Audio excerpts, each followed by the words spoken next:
Hi, this is Chaplain Lindsey Moser. I'm filming in the bedroom of a house that my husband and I bought in Western Pennsylvania to fix up. You know all of those shows that show people fixing up a house or flipping a house and they make it seem like a really smooth and easy process? Let me tell you, it is hard work fixing up a house, and we've been at it since last August. One of the major vulnerabilities that we discovered in the house was with the plumbing. When we went to turn the main water on, the dining room ceiling started to look as though rain was coming in. There was a shower, a constant stream coming in from the dining room ceiling. And because of this, we determined that the house basically had to be replumbed, and the old copper piping had to be replaced with PEX. It was because of this discovery that we started to learn about other vulnerabilities that the house had.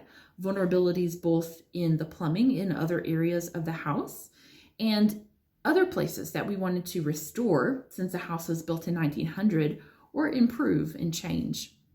Vulnerability is a word that is often talked about in negative terms.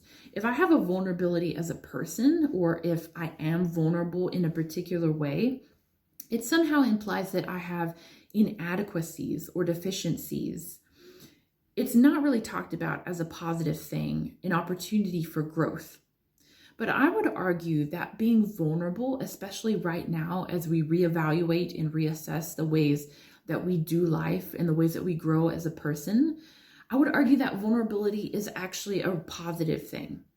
We weren't able to discover other areas in the house and in the plumbing of the house until we first discovered that the area above the dining room had busted because the house hadn't been winterized properly the winter before. How horrible it would have been to go to all the trouble to replace just the patch above the dining room ceiling and then install a new bathtub or new toilets and discover more vulnerabilities in the plumbing. Vulnerability and being vulnerable is simply an opportunity for us to pursue growth. In times of crisis, we often are called upon to think about areas in our life that we want to strengthen, areas in our life of vulnerability.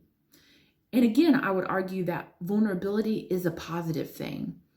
For me, as a person of faith, during this time, I'm especially grateful and thankful that I can depend on my God, who meets me in the midst of my vulnerabilities.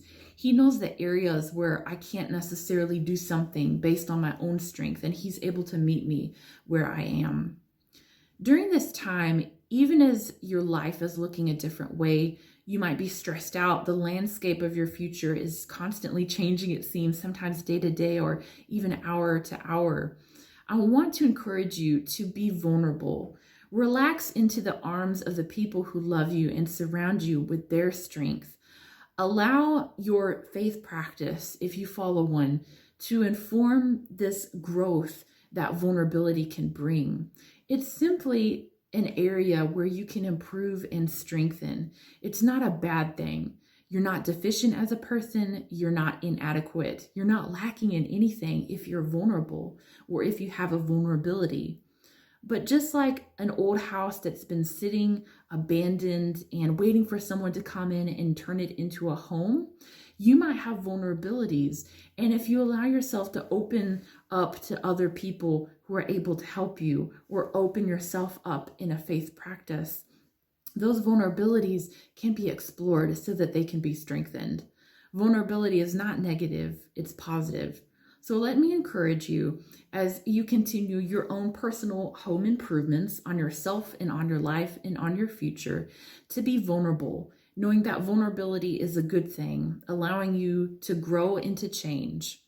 Thank you so much for the opportunity to come to you. I bless you, and I hope that you continue the rest of your day, the rest of your week, the rest of this craziness with grace and strength and vulnerability.